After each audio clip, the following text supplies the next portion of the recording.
again. This is now Furnal Equinox 2024. We're back again, better than ever. Now shave, look at that. Early shave in the morning means less fur. I, for one, again, welcome our internet overlord. YouTube, TikTok that will be banned soon, and all other sort of social media. Hi! So nice to see you again. Hey, thank you. So, I'm going to take a moment to welcome Procyon Wildlife. This is Deborah and Crystal. They're our representatives today for Procyon Wildlife. I believe you're going to talk a little bit about what Procyon does, who you are, what your mission is, and there will be time for questions afterwards if you guys would like to ask the charity anything about what they do.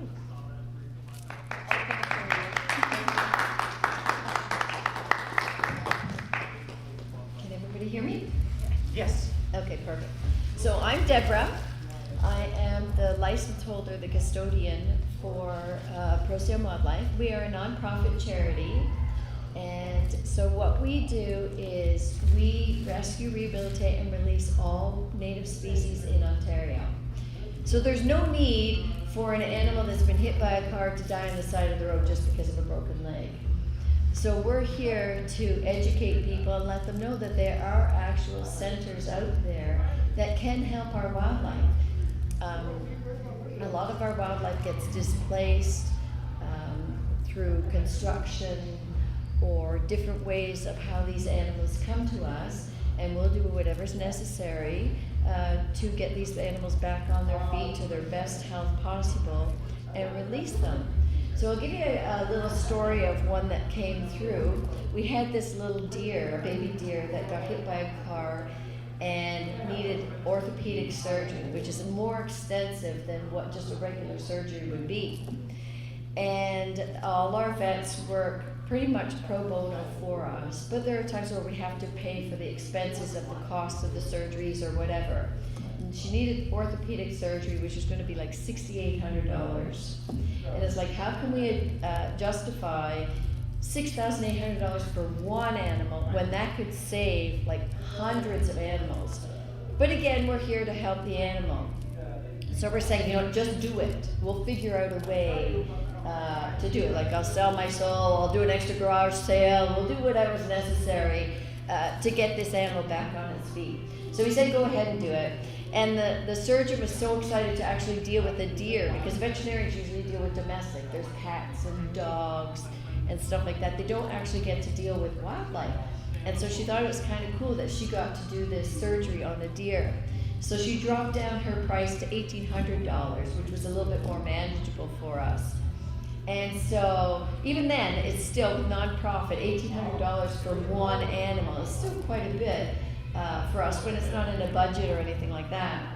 But we were grateful. And so what we decided was, we said, this was just when social media was starting and stuff, and we thought, you know, let's put a plea out there saying, you know, if anybody would like to give a donation towards the care of the surgery that just took effect, maybe we could raise a little bit of money to go towards the bill. Little did we know that within 24 hours, we got all that money to cover the surgery and stuff like that. Like, we were just flabbergasted. It was so exciting, you know, to know that there are people out there that actually care like what we care about our wildlife and stuff like that. So that's just one story of, you know, different patients that actually come through the center. Another thing you might not be aware of is our turtles. We have 7 species of turtles in Ontario, and they're pretty much 4 to all of them are all on our watch list now. You know, and the reason being is because it takes a turtle 22 years to mature before it can actually reproduce. And a lot of those turtles don't even live to 24 years or 22 years of age before they can actually start, you know, mating and stuff like that, right?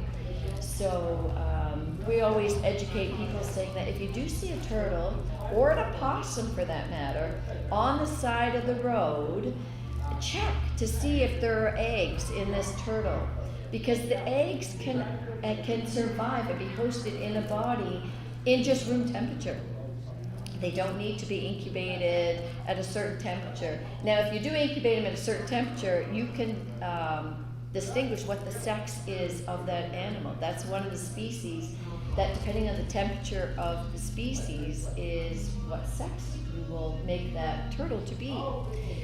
So we can harvest the eggs and help that endangered species just by looking at the side of the road for a turtle. Now, I mentioned opossums. Does everybody know and aware of opossums? Oh, yes. Yeah? What they are is they're called the Virginia opossum, and they migrated from Virginia up to Canada. And the reason we get a lot of opossums in the wintertime is because we have a totally different climate from our weather. They get a lot of frostbite. If you're familiar with opossums, they have no hair on their tail and they have no hair on their ears. And so they're prone to frostbite when that does come in. So we get a lot of them that. Now, the cool thing about opossums is, and so we try to explain, like, how can you get so excited about an opossum, right? Opossums are our only animal that come to Ontario that is a marsupial animal. And anybody familiar with that phrase, marsupial? Which means that they carry their babies in a pouch. And they can carry 13 babies in that pouch. But if mom gets hit by a car, we always say check to see if it's a female and if there are opossums in that pouch, because within a certain time period, we can actually save those babies and bring them to the center. And if you're not, kind of squeamish about checking, a dead body or something, we say bring the whole body to us and we'll check for you to see if there are babies in there that we can salvage and help, survive. The other thing that's cool about opossums is their body temperature is lower than any other animal, so they can't host rabies. They can't carry rabies at all. And the other thing that's so cool about opossums is that they are Mother Nature's garbage disposal. So they will pick off the carcasses and keep them clean, and they also eat thousands of ticks and fleas as well. And they are prone that they don't get any of those diseases like rabies and stuff like that.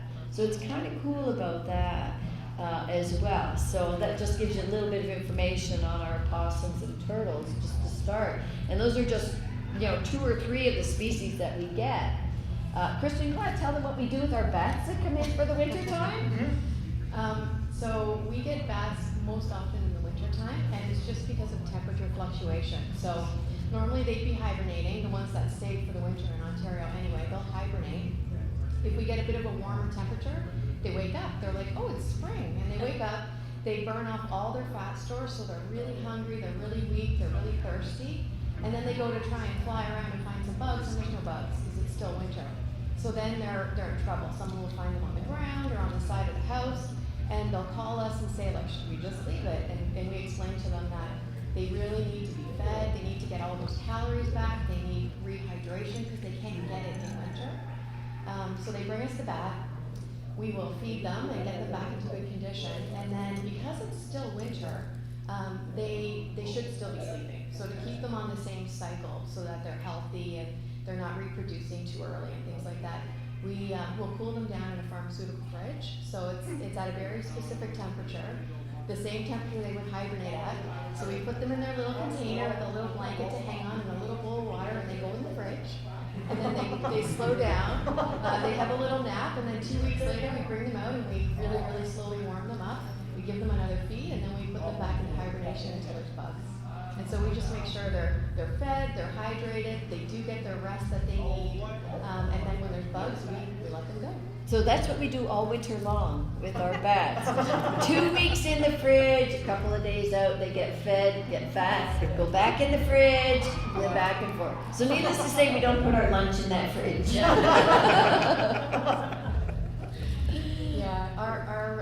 our job really changes seasonally, so we never know what to expect, especially if the winter's been really mild. So we're starting to get babies much earlier than we do. Right now we have, I think, 5 squirrels and 12 baby raccoons that have come in already. So we're gearing up for a really busy, long season. Yeah. And with the climate change, sometimes some species will have more than one litter. They'll have another litter in September or so, right? And so sometimes what happens is mom's out feeding trying to get food for him, and she gets hit by a car, and she's just had a litter that's been born in September, and they're not going to survive over the winter time. So we will take animals over winter and keep them at the center, and then we release all those animals that have been with us over the winter, and we'll release them in around April or so, depending on the weather and the conditions that are out. We release them in April, just gearing up for our next baby season. So then those babies come in and we go to all the nurseries. So they go to all the different stages in our nurseries. We have a sick bay nursery, we have a quarantine nursery, we have infant nurseries and toddler nurseries. And then from the toddler nurseries, then they go outside to the climatized, to the weather and stuff like that. And then after that, then they're released back to where they belong. Now, a lot of people say, where do you release them? So the reason, the MNR, which is the Ministry of Natural Resources, that's who we're licensed with to take care of wildlife. Because with it, they have rules and regulations to protect our wildlife. And you're not allowed to actually keep any animals in possession for more than 24 to 48 hours. So they're saying that's enough time that you should be able to find somewhere where this animal can go to be cared for if it's injured or orphaned. So they come to us. And so we take care of them and stuff like that. Where was I going? Where they're released. Oh yes, where they're released. Sorry, I get off topic, so then I need to be brought back in. So when they're released, and what we do is there's rules and regulations. So if they're an infant baby, if the baby is found, say, at this center point here, we have a 15-kilometer radius of where we can release them because they've been born in that area. We want to release them back into that area, but to a safer area, like maybe like a conservation park or a forest or something like that, where there's a good water source and a food source for them. Because they were born in that area can sustain them. If they're an adult, we have a 1 kilometer radius, which is a lot smaller. And the reason being is a 1 kilometer is because maybe it's already got a home there, which it would have a home. It already knows its water source, where its food source is. It could have a mate around there. And also because we don't want to introduce diseases. So if say, this animal is a carrier of a disease, it doesn't affect it. Like raccoons carry raccoon roundworm, which is called Bacillus astris, which they could be the host of there, but it doesn't affect them, but it can be fatal to all the other animals. So we want to put them back in there because we don't want to introduce an animal that's from Kitchener to Peterborough, because maybe Peterborough doesn't have that disease or that bacteria or whatever that could be carrying a parasite, and now we've just introduced it to that area. So that's why as well we do have restrictions as to where we would release these animals, sort of. It's really fair to the animal too, because if we have a raccoon from Toronto that's only ever eaten at a McDonald's dumpster, and then we release him in the forest, he doesn't know what's food. He's only ever eaten McDonald's garbage. So he might die if we release him in the woods that we think is a better place for him. Right. So it's fair to him to go back to his McDonald's. To his habitat of what he's been used to, right? Yeah. All his life, sort of thing. So that's pretty much what we do. Any questions or anything like that we can help you with in that? Yeah. I just was, when you mentioned turtles, a few years back they added a road that was disconnected before. I live in Niagara Falls on the outskirts going down to Niagara on the Lake. And I used to bike, you see all these turtles being run over by cars, and I'm like, nobody's doing anything to. So when I go back down there, I'm gonna be called. Like, it's just, I couldn't believe there was no signs, there's nothing. Yeah. And the All thing there. is too I was is, totally blown away. if you do report it, they could put turtle crossing signs there.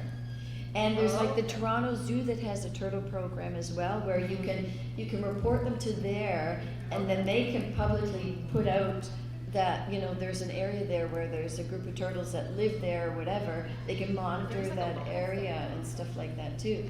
And if you're not familiar, there is actually a turtle trauma center in Peterborough, and that's all they do is turtles. So I could call you and come and check. Yeah, because turtles, they have kind of like a compass in their head, and wherever they're born is where they're going to go back to lay their eggs. And it doesn't matter if you build a road there, if you build a house there, their body's telling them to go back. So unless we adapt, they're just gonna keep doing it. So do you notice, obviously, there's a lot of, like, where I live in the area, there's a lot of people influxing, a lot more development, like crazy development going on. Yeah. Do you get like extra grants and such from the government for all this expansion? We don't specialize in turtles. The turtle trauma center does, so they might. But it just depends what the government's offering at the time. Even if outside of it's in the turtles? budget. Oh, really? Yeah, sometimes. We get some government grants to help us with staffing. But it's hard to find ones that are species specific unless they're really threatened. The one program that we are involved with is Canada Summer Jobs, and that's for students from, I think, 18 to 30. And if they don't have a job, rather than collecting unemployment, they go through this program and they place them at places so they can learn skills. So that they're not just getting an unemployment check, but they're learning something as they're getting paid. So we apply for that program, and we usually get about 8 students in a season. So then it's extra help and work for us because we're always in need of volunteers. So we have about 150 volunteers at the center that dedicate their time. And because we have 3 shifts a day to take care of our animals. So we're always looking for animals or for volunteers because the more volunteers we have, the more animals we can take in. Because that's how we gear how many animals we can take. We don't want to take in so many animals that we're so overpopulated with the animals that we can't provide the best care for them. Or we don't have the proper caging for them and stuff like that, right? So, and there's we've gone from 2009, 250 animals shelters for rehabbing, down to I think we're at 48 now. There's only 48 centers, but the animals aren't getting down in population. It's just the centers are getting down in population because there's no government funding at all. They say let nature take its course. And I fight with them saying, but it's not nature that's bringing these animals to us. It's all people related, with construction sites. A lot of people sometimes walk their dogs on trails with no leashes, and then those animals will chase an animal, or a deer, they'll chase a deer. And then, or cats, a lot of times cats get a lot of birds, because they're just a hunter, right? Yeah. They're not hunting because they're hungry like what our wildlife does. They hunt for the sport of it. And so they go after our bunnies and our rabbits all the time. So anytime we get any animals in that have been actually known to be attacked by a cat, they automatically get medication. Because a cat has a different kind of saliva and bacteria in their mouth that it can be fatal to our little babies in the wildlife. So we medicate them automatically. And so I say, okay, if you insist on putting your cat outside, there's a couple of things you should know first of all. Firstly, everyone's saying oh, foxes automatically go eat cats. It's no, your cat becomes part of the food chain when he's released at nighttime, because these foxes and coyotes are carnivores, and they come out at night, and that's when they feed, and they don't know the difference pretty much at nighttime when it's a little groundhog or it's a cat.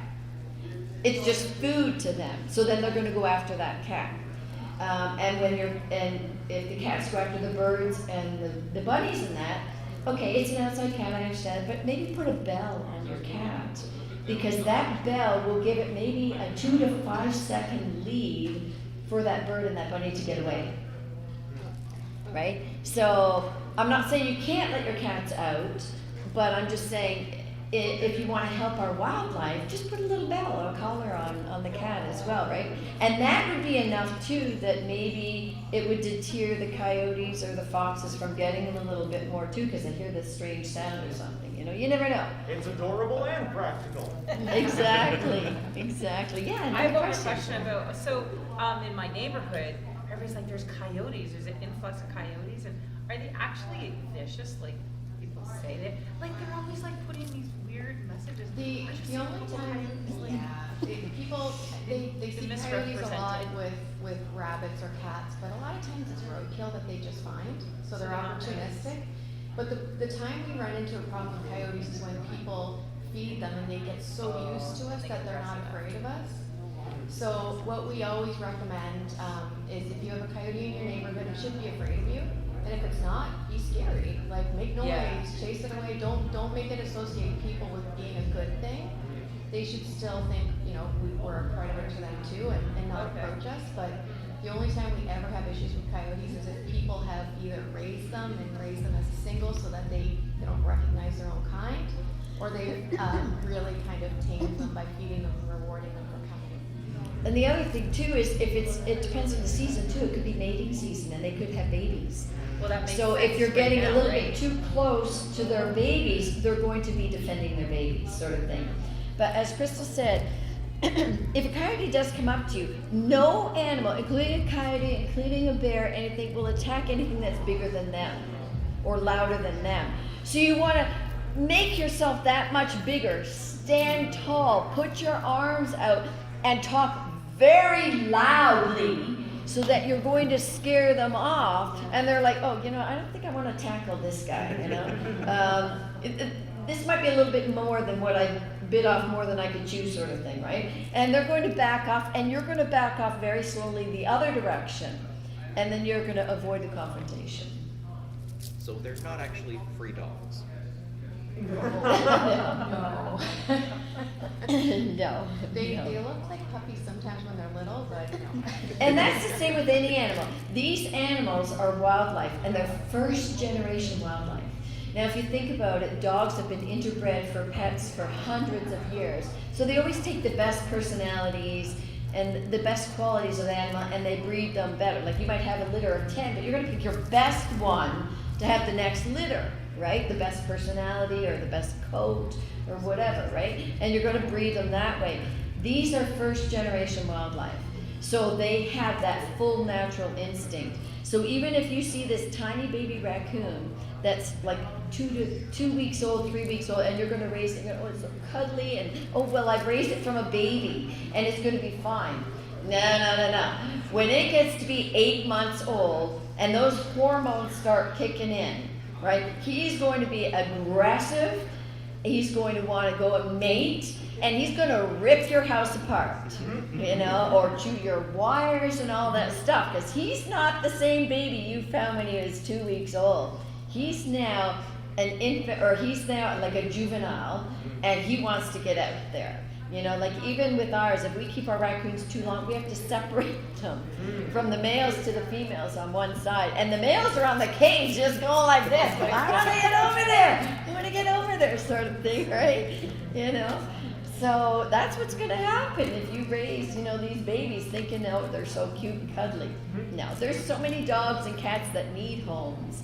We don't need to have our wildlife, you know, as pets. And don't kid yourself, we get lots of calls saying, especially for like skunks for some reason, eh? Yeah. We've had calls for skunks going, have you guys got skunks? Would you just send one and give one to me? You know, it's like, we actually had a skunk stolen from the center.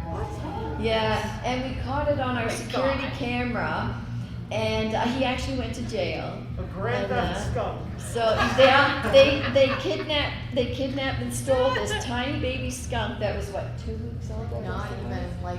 like the size of a hamster, eyes closed, tiny. Yeah. So Crystal goes in the nursery and there's this container on the floor, and we're like, this skunk could not have come out of this container on its own, sort of thing, right? And so we checked our security cameras, and sure enough, someone broke in and they stole the skunk, and they stole a $500 pail of formula.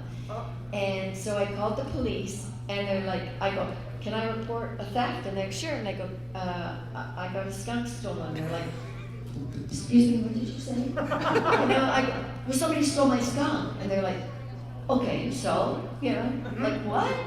And I go, no, you don't understand. We run a wildlife center, and someone broke into the center and stole a skunk and stole a pail of formula that was like $500. Oh, now we have a case. They were more worried about the value of the formula than they actually were about the skunk. Which is like, well, there's lots of skunks out there, you know, just go get yourself another one, sort of thing, right?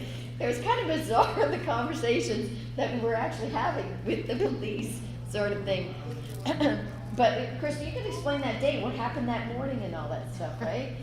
So. We knew, because we had security cameras, right, that the skunk was taken and who it was. And he still came in to volunteer on his next shift. So we told the police, and they took him in, and he said, no, I didn't do it. And then his wife showed up, and he said, so my husband was taken into custody, and I said, yes. And she said, I think it has to do with the skunk, and I said, yes. And she said, and so I said, can you bring it to us? And she said, it's in my car. She gave it back. And he still denied it. And he still denied it. He still denied. Well, that's not my wife. You know. It's like, yeah, I was like, whoa. So he did do a bit of jail time, and I said, you know, I don't want to ruin the guy's life. I just want my skunk and my formula back, right? So just return that, and you know, we'll drop the charges. And they said, no, it doesn't work that way. So they did. I don't know how much jail time he ended up serving, but then they did garnish his wages until we got our $500 back as well. So yeah. I'd like to ask, do you have any advice for people inexperienced dealing with animals? You mentioned checking them near the side of the road. How can people do that safely and sanitarily? It's a good question. Yes. So your safety is always the first priority. So don't, you know, if it was a raccoon, I probably wouldn't be just grabbing it with my bare hands because they have a good set of teeth. So always make sure you have gloves on to protect yourself. Big thick towels or blankets are helpful. And if it's something like an injured porcupine on the side of the road, if you throw a blanket over it and then we go to take it off, it pulls all its quills out. Oh. So I recommend like having a big Rubbermaid bin or a recycling bin or something like that. You don't even have to necessarily touch the animal. Get like a snow shovel or a tennis racket and scooch them in, keep them contained, and then bring them to us. But always make sure there's protection between you and the animal. Don't ever touch them barehanded. Don't ever assume they won't bite. And then for their safety, when you have them in a box, keep them nice and quiet, warm. Don't let them hear people or pets because they'll think we're predators that are going to eat them, and it's going to increase their stress level. And then get in touch with a center like us, and we'll admit them and figure out what's going on. Yeah, so depending on the species is how you would handle them, right? With like a turtle or something like that, like if it's a snapper or something, and you're driving, you don't have all that stuff. You've got car floor mats. Yeah. So you could put the turtle, like get the turtle to walk onto a car floor mat and then just drag the car floor mat off to the side of the road or something like that, right? But remember, if it is a turtle and you can pick it up a regular way, sideways, like from hand to hand sideways, hold it far away from you because I guarantee you're going to get peed on. Okay? They will definitely pee you, and they pee a lot. With porcupines, Crystal mentioned a good thing about porcupines. The porcupines have quills. And these quills are like fish hooks, so they've got like a barbed end on the fish hook. And so that's the only animal we pretty much say, do not wrap in a towel. Plastic, a tote box, a shovel like she mentioned, because otherwise we're adding that much more. We had one, she wrapped up the porcupine in like a lumberjacket. It took us 2 hours to get him out of the lumberjacket. Minus all the quills, on top of the injuries that he already sustained by getting hit by a car. So these are things that we try to educate the public with, is that people don't think you automatically want to nurture this animal, keep it warm and stuff, so you want to wrap it up, but not porcupines. That's about the only one that doesn't.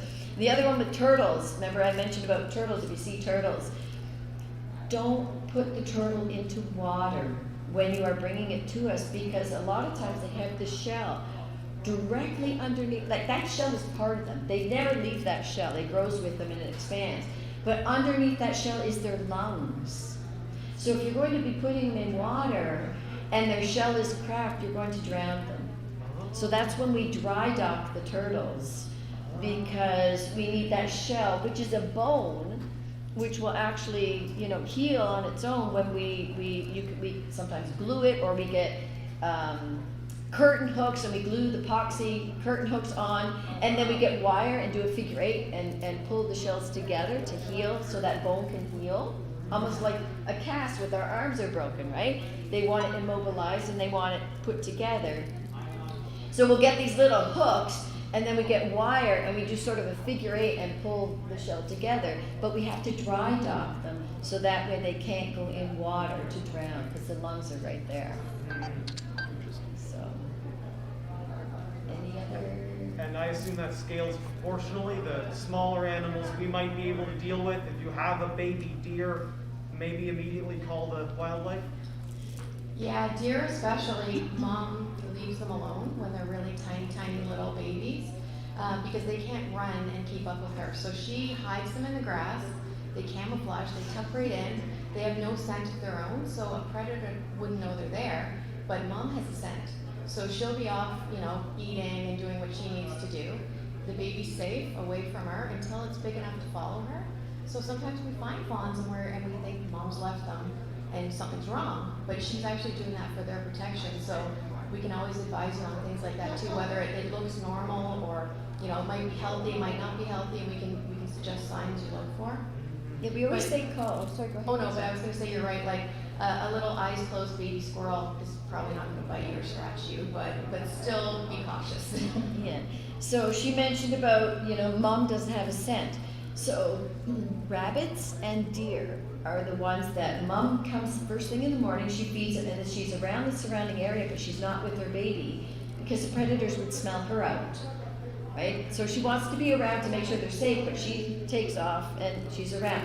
So we'll get a call, say at 10 o'clock in the morning, saying, I found this baby rabbit or these baby deer, but mom's nowhere around. And we'll say, leave it and just monitor it, but don't go around there because otherwise if you're around there, she's not going to come by anyway. But she's going to come by around 10 o'clock at night when it's dark and no one can see her. She's going to come and take care of her babies. But that's what we're telling you, and some people are like, well, how do you know that's going to happen, sort of thing, right? Well, what we can do, and I'll say, well, you don't need to trust me. I'll give you proof. Wherever that baby or that baby nest is of rabbits, if that's your baby nest right here, everybody's got cooking flour, baby powder, talcum powder, anything like that. Get your talcum powder or your flour and sprinkle a circle all around the nest, okay? In the morning, when you see footprints going to that nest, you know that mom is taking care of those babies and that we don't need to get involved, right? Because you may not see mom coming back, but she really is taking care of her babies. Wildlife make the best parents. It's like us, like everyone says, well, I touched a bird, now mom's not going to come back. That's not the case. Mom's going to smell that bird, go, you stink, you need a bath, I'm going to wash you, and then carry on. She's not going to say, oh, you stink, get out of here, sort of thing. That's not the case at all. She's not going to do that. Plus, most birds don't even know what people smell like. They don't get that close. We're predators to them. So, and everybody has a different scent. Some have perfume, some have deodorant scents, and different things like that too. She's not going to abandon her baby just because this little baby stinks a little differently than what it should. She's going to clean it out and take care of it and that. Now, the one thing you can tell, Crystal, you want to tell them about the ears of a deer and how to tell if it needs our help. So if we get a call about a fawn, a baby deer, and people are questioning whether or not mom has actually, something's happened to her and she's not coming back, there's a saying, and it's, if ears are straight, fawn is great, and if ears are curled, it's alone in the world. So when they're dehydrated, the little tips of their ears curl backwards, and then he's definitely in trouble and needs to come in. So it's just the tips of the ears? Just the tips. If they should be up nice and straight, and if they start to curl backwards, then they're dehydrated. Yeah, and then they need help. And the other thing you can see is also if the baby is really crying a lot, or the other thing too, the other sign is for any animal is mom will take care and clean these babies. So if they're covered in fleas and ticks and stuff like that, they've been unkept and that they're orphaned. So then again, maybe then you need to call a rehab center and maybe we need to set up a plan to get them to the center and the care that they actually need. You had a question here? I'd like to ask, what are some of the most common misconceptions about dealing with wildlife? There's so many. Well, I mean, everybody's terrified of opossums. They think they're going to attack you, but their only defense is to open their mouth and show you all their teeth, and if you approach them, they pretend they're dead. So they look much more fierce than they are. People will call us and say, like, it's vicious, it's going to attack me. It really isn't. It just wants to get away. So it's actually a natural defense mechanism where they actually go unconscious. And when they go unconscious, they emit an odor, and that odor is the smell of death. And so when a bear comes up and this opossum opens up its mouth and you see like 55 teeth, right? And then he just goes, and he falls over and he's passed out now. And so then the odor emits, so this bear's gonna sniff this body and go like, oh, this is a rotten corpse, I'm not gonna eat this, right? And he toddles off the opposite direction. In about 10 to 20 minutes, this possum is gonna wake up, and then go the other direction, sort of thing. So it's Mother Nature's mechanism for saving, opossums and stuff like that. So Mother Nature kind of takes care of, animals in different ways of different species.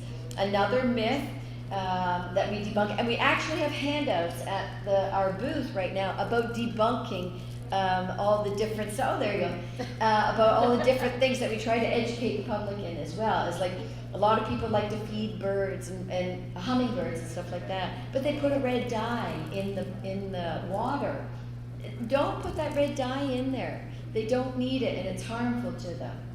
Or the other thing is a lot of people will take their kids to ponds and feed bread to the ducks, right? That bread, first of all, is empty calories. They're going to eat that bread because it tastes good and it's something different than what they normally eat. Would you not rather have a bag of potato chips than a bag of spinach? Right? So the same thing with our wildlife. They're going to eat something that's different and it tastes kind of cool, right? But it's really bad for them. So when they eat this bread, it causes like angel wings. So their wings don't develop properly. So then they can't fly properly. The other thing too is bread you're throwing into the water, it goes moldy and it gets rotten. And if they don't eat it right away, then they're going to be eating something that's spoiled, right? So that's another misconception for our wildlife. So there's all kinds out there, that we try to educate the public on. Yeah. I have this question about squirrels. They are like fascinating little creatures. They have like an amazing memory, or is it my imagination? Because I used to feed them and now I don't. I try to, but I swear these squirrels, they will come to see if you're there. And Oh yeah. okay, and not crazy then. Okay, then No, thank you. they do remember everything. memory to a point. So squirrels, they're always on the go, right? They're running here, they're running there. They're all year long. They're storing food for the winter. That's their only concern. So they know where their food is coming from, and they'll come back. But they're not as great at remembering where they buried all their food. Oh. And that's how a lot of our forests grow. And sometimes they vary so much they're like, oh, well, that's not as good as this. So they eat certain caches of food, but not others. So they do have a good memory to a point, but But it's more habit, and they're Yeah. getting imprinted on a routine, yeah. right? That they know you're feeding them, so now they know there's a good food source there. Why would I not go to this restaurant as opposed to doing a that's self-serve, okay, yeah. right? Sort of thing, right? So something similar to that, right? It's They're so imprinting funny, and those habitating. They are. And stuff. But that's one way which when we go to schools and teach the kids, that's how some of our animals help the ecosystem. Because they forget where they bury these nuts and stuff like that. So then they start growing into trees. Oh, that's cool. Yeah. Well, if you ever go walking down the cemetery, you'll see like the squirrels will be like, "Where are you?" Like, and they'll start following you. Yeah. For free food. Oh yeah. Oh yeah. Would you not go for a free handout as Oh my opposed to after God, paying so over funny. here? it's free food, right? And usually your food's gonna taste better because you're probably giving them peanuts and stuff like that, right? Yeah. So he's going to get used to that. And an example of what they can imprint on. So when we first opened up our deer pens, we had just the basic wire fence and stuff like that. So then I would go to the center around 5:30, 6 o'clock in the morning, and I would drive my truck up the driveway, because the deer pen is along the driveway part and in. So we have 2 1-acre pens that were fenced in. And so in the morning, I would drive my truck up and not think anything of it. And then one week I noticed they were popping their heads out of the forest. It's a completely natural forest that we've actually fenced in.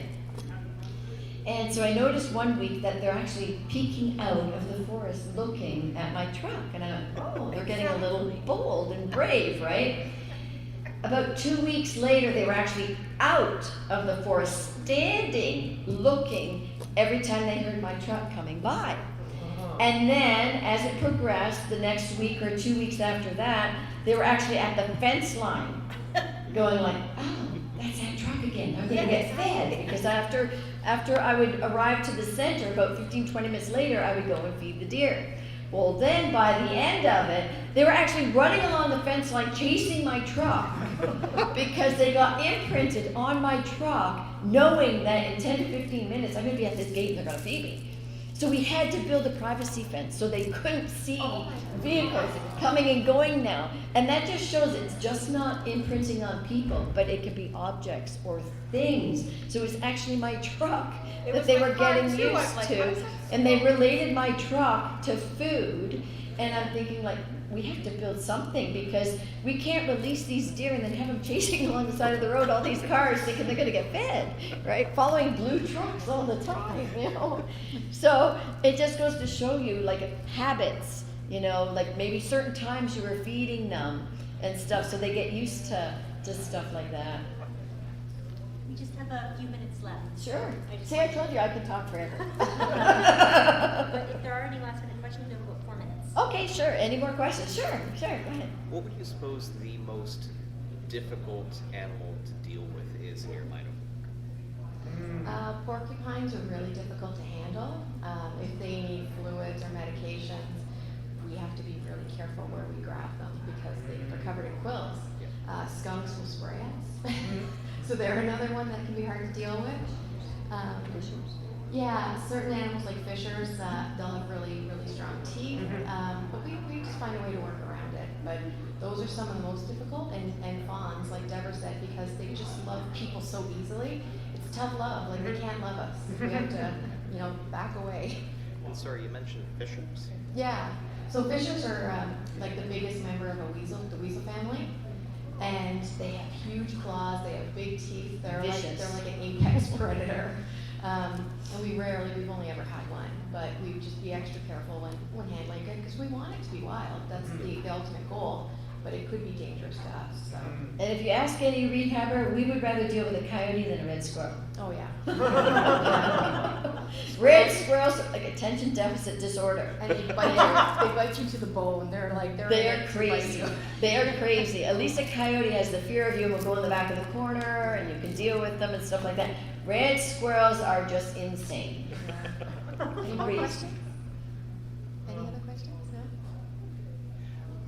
Well, hopefully we've educated you a little bit on our wildlife. And thank you so much for giving us this opportunity. One last thing, what are you gonna do on April 8th? The eclipse? Yeah. We might just have to adjust our schedule so nobody's outside at that point. And our animals right now, luckily, they're all in winterized pens, so they have panels to protect them from the snow and the wind, so they're protected. We just have to adjust our schedule a bit. Yeah. Okay. Yeah. It's gonna be fun to see your I direction. know, it's gonna be a weird day. Yeah, Yeah. definitely. Well, thank you so much for being here and having the conversation with us. They are here all weekend. Please come visit them at their tent in the dealer's den. They also have some amazing merch with them. If you didn't hear about the raccoon slippers at opening ceremonies, please come check out the raccoon slippers. But thank you so much again. Well, for thank you. coming with us. Thank you. And if you come across any questions for the weekend, just grab me or Krista and we'll gladly help with your answers. Okay? Thank you.